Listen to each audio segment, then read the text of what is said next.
السلام علیکم ورحمۃ اللہ وبرکاتہ۔ فہم قرآن اور خلاصہ قرآن کریم کی آج کی 16ویں قسط میں آپ سب کا خیر مقدم ہے۔ انشاءاللہ آج ہم 16ویں پارے کو پڑھیں گے اور اس میں 2 صورتیں آ رہی ہیں، ان کے سلسلے میں کچھ واقفیت حاصل کرنے کی کوشش کریں گے۔ حضرت مریم علیہ السلام حضرت عیسیٰ علیہ السلام کی والدہ محترمہ ہیں، اور اسلامی عقیدے کے مطابق آپ انسانی تاریخ کی جو 2-4 ممتاز ترین خواتین ہیں، 2-4 محترم خواتین ہیں، زیادہ محترم، سب سے زیادہ محترم، ان میں سے حضرت مریم کا اسم گرامی بھی ہے۔ حضرت عیسیٰ علیہ السلام کی والدہ ہیں، اور حضرت عیسیٰ جس معجزاتی طور پر پیدا ہوئے ہیں، یعنی کہ بغیر باپ کے حضرت عیسیٰ پیدا ہوئے ہیں۔ حضرت مریم کی شادی نہیں ہوئی، آپ کے کوئی شوہر نہیں تھے، لیکن اللہ تعالیٰ نے ایک معجزے کے طور پر، میریکل کے طور پر حضرت عیسیٰ کو آپ کے ہاں پیدا کیا، اور اس پر بہت سے جو الزامات اور تہمتیں لگائی گئیں، اور نعوذ باللہ یہودیوں کی جانب سے خاص طور پر حضرت مریم کے بارے میں جو غلط باتیں، نازیبا باتیں، گستاخی والی باتیں کہی گئیں، اسلام ان تمام باتوں کو رد کرتا ہے، اور اسلام کا ماننا ہے کہ حضرت مریم علیہ السلام اللہ تعالیٰ کی بہت محبوب بندی تھی، اللہ تعالیٰ کی بہت ہی چہیتی بندی تھی، اللہ تعالیٰ بھی ان سے راضی تھا، وہ بھی اللہ تعالیٰ سے راضی تھیں، اور اسی لیے اللہ تعالیٰ نے ان کو اپنے نبی اور ایک جلیل القدر نبی کی ماں کے طور پر اللہ تعالیٰ نے ان کو قبول فرمایا، اور وہ طہارت، پاکیزگی، دیانت اور امانت کے اس مقام پر تھی جہاں تک ایک عام عورت کا پہنچنا ممکن نہیں ہے۔ یہ اسلام کا بہت واضح عقیدہ حضرت مریم علیہ السلام کے سلسلے میں ہے، اور یہی عقیدہ اگر دیکھا جائے تو توریت کا بھی ہے، انجیل کا بھی یہی عقیدہ ہے۔ اب اس میں جو تحریفات ہوئی ہیں وہاں سے بات بگڑی ہے، اور وہاں سے رویہ بدل گیا، وہاں سے حضرت مریم کے اندر الہی اور خدائی اثرات ان کے اندر تلاش کیے جانے لگے، اور پھر ان کو اس طرح کی ایک حیثیت دے لی گئی۔ لیکن اسلام ان تمام چیزوں کا رد کرتا ہے، ان تمام چیزوں کا انکار کرتا ہے۔ حضرت مریم کا جو اصل مقام ہے اسلام، وہ ان کو دیتا ہے، نہ عیسائیوں کی طرح ان کا مقام بڑھاتا ہے اور اس کو حد سے آگے بڑھا دیتا ہے، نہ یہودیوں کی طرح ان کے مقام کو گراتا ہے، ان کو نیچے لے جاتا ہے، بلکہ اسلام حضرت مریم کو وہ مقام ان کا دیتا ہے جو ان کا اصل مقام ہے۔ حضرت مریم کے مبارک نام سے یہ پوری صورت ہے، چھوٹی صورت ہے، 6 رکوع اس کے اندر ہیں، اور اس میں شروع کے 2 رکوع جو ہیں وہ حضرت مریم اور ان کے ماموں حضرت زکریا علیہ السلام، جو اللہ کے نبی تھے، مسجد اقصیٰ میں ایک عابد زاہد کی حیثیت سے آپ کا بڑا وقت گزرتا تھا، اور خود ان کے ہاں بھی حضرت یحییٰ جو پیدا ہوئے ہیں، حضرت زکریا کے بیٹے حضرت یحییٰ علیہ السلام، وہ بھی ان کے ہاں جا کر ایک معجزے ہی کے طور پہ پیدا ہوئے، لیکن وہ معجزہ بہرحال حضرت عیسیٰ علیہ السلام جیسا تو نہیں ہے۔ وہ معجزہ اس طرح سے ہے کہ وہ بوڑھے ہو چکے تھے، ان کی اہلیہ بوڑھی ہو چکی تھی، اور دونوں اس عمر کو پہنچ چکے تھے جس عمر میں اولاد نہیں ہوتی۔ انہوں نے حضرت زکریا نے اللہ تعالیٰ سے دعا کی، اللہ تعالیٰ نے ان کو اولاد عطا فرمائی۔ قرآن کریم نے واقعات ذکر کیے ہیں کہ بچپن ہی سے حضرت مریم جب ابھی چھوٹی ہی تھی اور نوعمر تھی، اس وقت بھی اللہ تعالیٰ ان کی خاص مدد فرماتا تھا۔ قرآن کریم میں ذکر ہے کہ وہ روزے سے ہوتی تھیں، ان کے پاس کچھ کھانے پینے کو نہیں ہوتا تھا، ظاہر بات ہے گھر سے کچھ جائے گا تبھی ہوگا آدمی کے پاس، اور حضرت زکریا پہنچتے دیکھتے تھے اچھا کھانا رکھا ہوا ہے، تو وہ پوچھتے تھے کہاں سے آیا، وہ بتاتی تھی کہ بھائی تو میرے رب نے میرے لیے انتظام کیا ہے۔ تو اللہ تعالیٰ کی محبوب بندی حضرت مریم علیہ السلام ابتدائی سے تھیں، شروع سے تھیں، اور یہی ہوتا بھی ہے، اللہ تعالیٰ کو جس سے کام لینا ہوتا ہے، کسی بھی طرح کا کام، اللہ تعالیٰ اس کو شروع میں ہی منتخب کر لیتا ہے، اور شروع ہی سے اس کی اسی طرح سے ساخت، اس کی اس طرح سے پرورش ہوتی ہے، اس طرح سے اس کو پروان چڑھایا جاتا ہے کہ وہ آگے چل کر اس بڑے کام کے لیے تیار ہو سکے جو اللہ تعالیٰ نے اس کے لیے مقدر کیا ہے۔ تو حضرت مریم کا معاملہ یہ ہے، جو شروع میں حضرت زکریا کا بھی واقعہ بیان کیا گیا، جس کی طرف میں نے اشارہ کیا کہ بڑی عمر میں جا کر ان کے ہاں اولاد ہوئی۔ حضرت مریم کا واقعہ ہے کہ حضرت مریم کا یہ بچپن کا، جس کی طرف میں نے اشارہ کیا، ان کی عبادت، ان کی ریاضت پروردگار عالم سے، ان کا تعلق، ان کی محبت، ان کا رجوع اللہ تعالیٰ سے، اور اس کے بعد پھر حضرت عیسیٰ علیہ السلام کی پیدائش، کفار کا، اس وقت جو کفار تھے اور اللہ تعالیٰ کی شان میں گستاخی کرنے والے، اللہ تعالیٰ کی قدرت کا انکار کرنے والے جو یہودی تھے اس وقت، اگرچہ وہ اہل کتاب میں سے تھے لیکن ان کے ہاں رویہ وہ پایا جا رہا تھا، نبیوں کو قتل کرنا، نبیوں کو شہید کرنا۔ حضرت زکریا کو بھی شہید کیا گیا، ان کے صاحبزادے حضرت یحییٰ کو بھی شہید کیا گیا، اور چھوٹی چھوٹی باتوں پر، بلکہ وہ باتیں جس میں وہ حق پر تھے۔ ظاہر بات ہے نبی حق ہی پر ہوتا ہے، نبی ناحق پر تو نہیں ہو سکتا، غلط تو نہیں ہو سکتا۔ ایک ان کا ایک لیڈر تھا، اس کے اپنی ایک بہن سے ناجائز تعلقات تھے، اس پر حضرت زکریا نے آبجیکشن کیا، ان کو شہید کر دیا گیا، اور پوری قوم ان کے اسی کی طرف ہو گئی۔ حضرت یحییٰ کی رائے جب معلوم کی گئی اور پتہ چلا کہ یحییٰ بھی اپنے والد کے سائڈ تھے، یہ بھی وہی رائے رکھتے ہیں جو ان کے والد کی تھی، ان کو بھی شہید کر دیا گیا۔ اس طرح کے بہت ہی گندے، بہت ہی خطرناک جرم یہودی کرتے چلے آ رہے تھے، تو ان سب چیزوں کا ذکر کیا گیا۔ پھر حضرت ابراہیم کا بچپن کا ذکر کیا گیا، جو چھوٹے تھے حضرت ابراہیم، کہ بچپن ہی سے اللہ تعالیٰ نے ان کے اندر فہم اور فراست عطا فرمایا تھا۔ ان کو بچپن ہی میں اپنے والد سے ان کی گفتگو ہوتی تھی، بات چیت ہوتی تھی کہ آپ کیوں ان کی پوجا کرتے ہیں، ایسے خداؤں کی جو نہ چل سکتے، نہ پھر سکتے، نہ اپنا کچھ فائدہ کر سکتے، نہ نقصان کر سکتے۔ یہ باتیں ذکر کی گئی ہیں۔ 3 رکوع گویا کہ ہم یہ کہہ سکتے ہیں، حضرت زکریا، دوسرے رکوع میں حضرت مریم، تیسرے رکوع میں حضرت ابراہیم۔ یہ 3 رکوع اس طرح سے ان تینوں عظیم ہستیوں سے جڑے ہوئے ہیں۔ اس کے بعد پھر چوتھا رکوع حضرت موسیٰ سے، اور بہت مختصر سا سرسری سے تذکرہ دوسرے کچھ نبیوں کا حضرت موسیٰ کے ساتھ۔ تو 4 رکوع تو نبیوں سے وابستہ ہو گئے، اور اس کے بعد پھر 5ویں رکوع میں اللہ تعالیٰ نے یہ بتایا ہے کہ انسان کا جو نفس ہے وہ اس کو گناہوں پر آمادہ کرتا ہے۔ اس کا پیچھے سے ریلیشن بھی ہے، تعلق بھی ہے۔ حضرت زکریا کے ساتھ جو معاملات ہوئے، جو ان کے اوپر ظلم کیا گیا، ظاہر بات ہے انسانی نفس ہی کا تو نتیجہ تھا کہ ان کے اوپر ظلم کیا گیا۔ حضرت مریم کے اوپر جو تہمتیں لگائی گئیں، الزامات لگائے گئے، ظاہر بات ہے وہ بھی انسانی نفس کا نتیجہ تھا۔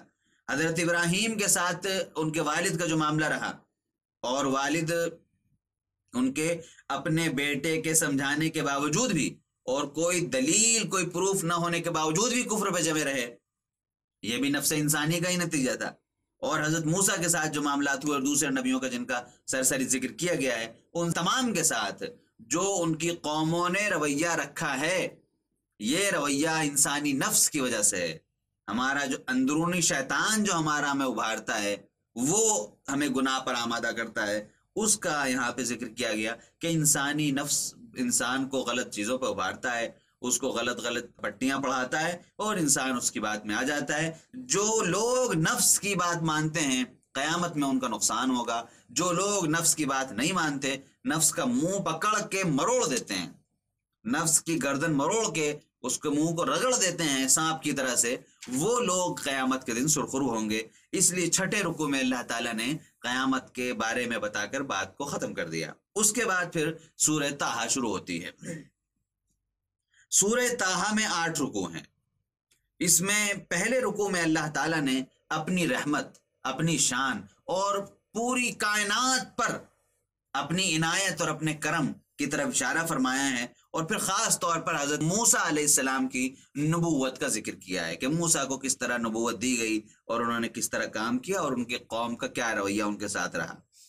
دوسرے رکوع میں اب آپ یہ سمجھیں کہ اس پوری سورت کے 5 رکوع، پہلے رکوع سے لے کے 5 رکوع تک 8 رکوع اس سورت کے اندر ہیں، 5 رکوع حضرت موسیٰ سے جڑے ہوئے ہیں۔ پہلے رکوع میں نے عرض کیا کہ اللہ تعالیٰ نے اپنی رحمت کا بیان کیا، اور اس کے بعد حضرت موسیٰ کا تذکرہ شروع کیا۔ دوسرے رکوع میں حضرت موسیٰ پر اللہ تعالیٰ نے جو احسانات فرمائے، بے پناہ احسان اللہ تعالیٰ نے فرمائے بچپن ہی سے۔ انہیں تو آپ کو یاد ہوگا واقعہ جب فرعون کو ایک نجومی نے بتایا تھا کہ ایک لڑکا پیدا ہوگا بنی اسرائیل میں، وہ تمہاری تباہی کا باعث بنے گا، سبب بن جائے گا۔ تو فرعون نے ظالمانہ حکم جاری کر دیا تھا کہ جو بھی بیٹا پیدا ہو بنی اسرائیل میں ان سب کو مار دیا جائے۔ اور بیٹے پیدا ہوتے تھے اور ان کا خون کر دیا جاتا تھا، ان کو قتل کر دیا جاتا تھا. یہ تمام باتیں ہوتی رہیں، چلتی رہیں. اب اللہ تعالیٰ نے کس طرح حضرت موسیٰ کو بچایا کہ اللہ تعالیٰ نے حضرت موسیٰ کی ماں کے دل میں بات ڈالی. انہوں نے موسیٰ کو ایک بکس میں رکھا، ایک صندوق میں رکھا، اور پھر اپنی بیٹی سے اسے بھجوا دیا اور اسے دریائے نیل میں بہا دیا بکس کو. وہ بہتا بہتا بہتا بہتا بہتا جا کر فرعون کے محل کے پیچھے رکا. جا کر اس وقت فرعون کی بیوی، کوئی اولاد تو تھی نہیں ان کے، تو فرعون کی بیوی حضرت آسیہ جو بہت نیک خاتون، اللہ تعالیٰ نے بہت عظمت کے ساتھ ان کا ذکر کیا ہے، اہل ایمان میں سے تھی. انہوں نے دیکھا، کھینچوا کر انہوں نے جب نکلوایا باہر اور پھر اس کو دیکھا تو اس میں بچہ ہے. اب یہ بات ہوئی کہ لگ رہا ہے تو بنی اسرائیل کا بچہ ہے کوئی، لیکن انہوں نے کہا بھائی یہ بچہ ہے ہمارے پاس، اس طرح بہتا ہوا ہے، اسے اللہ کی نعمت سمجھنا چاہیے، یہ بچہ کیا نقصان کر دے گا، اسے پال لیجئے. تو انہوں نے اپنے شوہر کو، فرعون کو یعنی، جب سمجھایا اس کی عقل میں بات آ گئی، بیوی کے سامنے وہ کچھ بول نہیں سکا، اور پھر وہ بچہ ان کے ہاں پلتا رہا. بچہ کسی کا دودھ نہیں پی رہا تھا. تو جو ان کی بیٹی تھی وہ ایک کنیز کے طور پر وہاں پر محل میں تھی.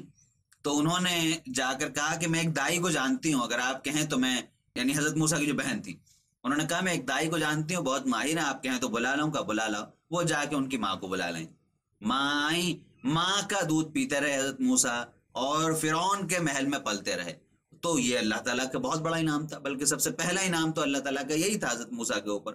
آگے بھی چل کر کئی مراحل ایسے آئے جہاں پر اللہ تعالیٰ نے خاص فضل فرمایا اور ان کی حفاظت کی. ان تمام چیزوں کا ذکر اللہ تعالیٰ نے اس میں کیا ہے. تیسرے رکوع میں اللہ تعالیٰ نے جادوگروں سے جو مقابلہ ہوا اس کا ذکر کیا ہے. حضرت موسیٰ نے جب اللہ کا معجزہ دکھایا تو فرعون نے سمجھا کہ یہ تو جادو ہے. اس نے کہا کہ یہ سب جادو ہے، تمہارا بڑے بڑے جادوگروں کو بلا لیا کہ مقابلہ ہوگا فلاں تاریخ کو. سب لوگ آ گئے، جمع ہوئے، مقابلہ ہوا. سب لوگوں نے اپنے اپنے پاس جو اسٹک تھی وہ پھینکی زمین پر، چھڑی، اور وہ سب سانپ بن گئے اور پورے دربار میں گھومنے لگے. حضرت موسیٰ بھی گھبرائے، کیا کروں کیا نہ کروں. اللہ تعالیٰ نے وحی کی گھبراؤ نہیں، یہ جو ہاتھ میں تمہارے ڈنڈا ہے، جو اسٹک ہے تمہاری، تم بھی پھینکو اس کو. حضرت موسیٰ نے اس کو زمین پہ دے کے مارا تو وہ ایک بڑا اژدہا بن گیا، اور اس اژدہے نے گھوم کر ان سارے سانپوں کو جو گھوم رہے تھے ان سب کو نگل بھی لیا. اب عام آدمی تو نہیں سمجھ سکتا، جو آدمی جس فن کا ہوتا ہے وہی سمجھ سکتا ہے باریکی، ہر آدمی تو نہیں سمجھتا اس میں. تو جو جادوگر تھے وہ سمجھ گئے کہ بھائی جادو سے سب کچھ تو ہو سکتا ہے، ایسا نہیں ہو سکتا کہ ایک اژدہا سب کو کھا بھی جائے. سانپ تو بنایا جا سکتا ہے، اور بھی باریکیاں اس میں رہی ہوں گی، کچھ ہو سکتا ہے وہ سمجھتے ہوں کہ جادو سے اتنا بڑا سانپ بن سکتا ہے، اتنا بڑا اژدہا نہیں بن سکتا، وغیرہ وغیرہ جو باتیں رہی ہوں گی. وہ سمجھ گئے کہ جادو نہیں ہے، یہ کچھ اور چیز ہے، اور وہ فوراً ایمان لے آئے. فرعون نے اس وقت بھی کہا کہ ارے میری ذات کے بغیر ایمان لے آئے. یہ جب آدمی حد سے آگے بڑھ جاتا ہے، سرکش ہو جاتا ہے، تو سوچتا ہے کہ ایک ایک چیز پتہ بھی ہلے تو میری مرضی سے ہلے.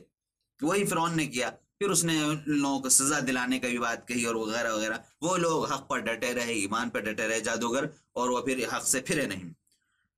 اس کے بعد پھر چوتھے رکوع میں فرعون کے ڈوبنے کا واقعہ ہے، کس طرح وہ ڈوبا.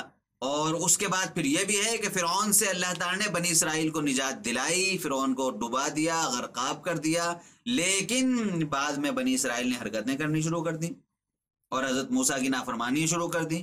اللہ تعالیٰ سے دور ہوتے چلے گئے، اللہ تعالیٰ کی باتوں کا انکار کرتے رہے، اللہ تعالیٰ جو حکم دیتا تھا اس سے انکار کرتے رہے. یہ سب انہوں نے شروع کر دیا. تو ان چیزوں کا بھی ذکر ہے. پانچویں رکوع میں سامری کا واقعہ ہے. سامری ایک آدمی تھا، حضرت موسیٰ کی قوم کا جادوگر تھا. واقعہ بیان کیا جاتا ہے کہ حضرت موسیٰ علیہ السلام کو جب اللہ تعالیٰ نے کوہ طور پہ بلایا، طور پہاڑ جو تھا اس پہ بلایا، وہ توریت دینے کے لیے، ان کے اوپر توریت نازل کرنے کے لیے، دینے کے لیے اللہ تعالیٰ نے جب ان کو بلایا، تو یہ تقریباً 50 دن کا عرصہ تھا. 40 دن تھے، پھر اس میں 10 دن اور بڑھائے گئے، تو اس طرح 50 دن کا ڈیوریشن ہوا پورا. یہ دن حضرت موسیٰ نے طور پہاڑ پہ گزارے، کوہ طور پر. اور اب یہاں پر اپنی قوم میں اپنے بھائی حضرت ہارون کو چھوڑ گئے تھے کہ تم ذرا دھیان رکھنا اور کوئی گڑبڑ نہ ہو پائے. ایک دن اس نے دیکھا، سامری نے، جو آپ جادوگر تھا، اس نے دیکھا کہ حضرت جبریل کے اسے نظر تو نہیں آئے، لیکن اس نے دیکھا کہ زمین پر جس طرح گھوڑے کے قدم جہاں جہاں پڑتے جاتے ہیں، تو اس نے دیکھا کہ ایک طرف یہاں پر ہری گھاس اگائی، اچانک خشک زمین تھی، ریگستان تھا، اور ادھر بھی ہری گھاس، ادھر ہری گھاس، ادھر ہری گھاس، یعنی یہ محسوس ہو رہا تھا صاحب کہ کوئی چلتا جا رہا ہے، کوئی چل رہا ہے، گھوڑا، یعنی گھوڑے کے 4 پاؤں ہوتے ہیں، تو 4 قدم سے کوئی آگے بڑھتا جا رہا ہے، اور جہاں اس کے قدم پڑ رہے ہیں وہاں پر ہری گھاس نکلتی آ رہی اتنے اتنے حصے میں جتنا گھوڑے کا کھر ہوتا ہے۔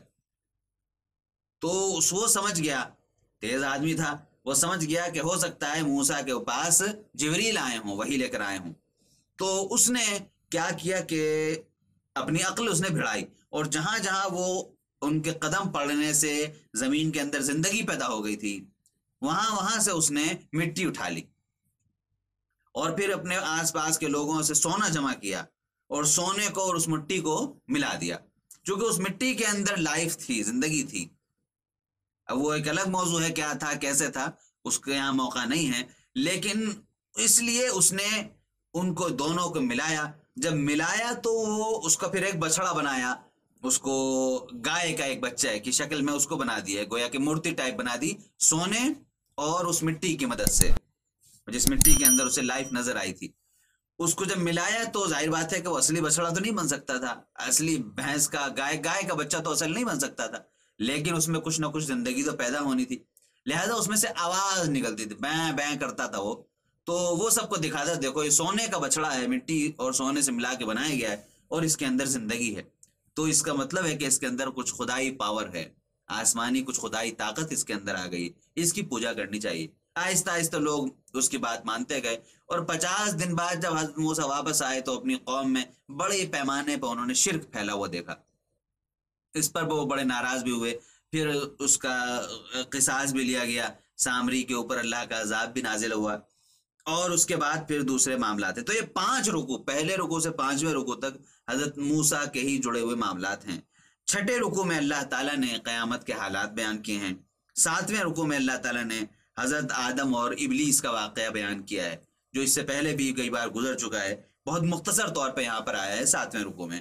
اور 8ویں رکوع میں اللہ تعالیٰ نے اپنے نبی حضرت محمد مصطفیٰ صلی اللہ علیہ وسلم کو نصیحتیں کی ہیں کہ آپ کو وہ کام کرنا ہے جو آپ کو کہا جائے، آپ کو نہ تو ان کے پیچھے اتنا لگنا ہے کہ آپ اپنے آپ کو فنا کر ڈالیں، نہ آپ کو ان کی بات ماننی ہے کہ آپ ان کے مشورے پہ چلنے لگیں، ایک درمیان کا راستہ آپ کو، جو آپ کا پروردگار آپ کو وحی کرتا ہے، آپ کو اشارہ کرتا ہے، وہ آپ کو مانتے ہوئے اپنا کام آگے بڑھانا ہے۔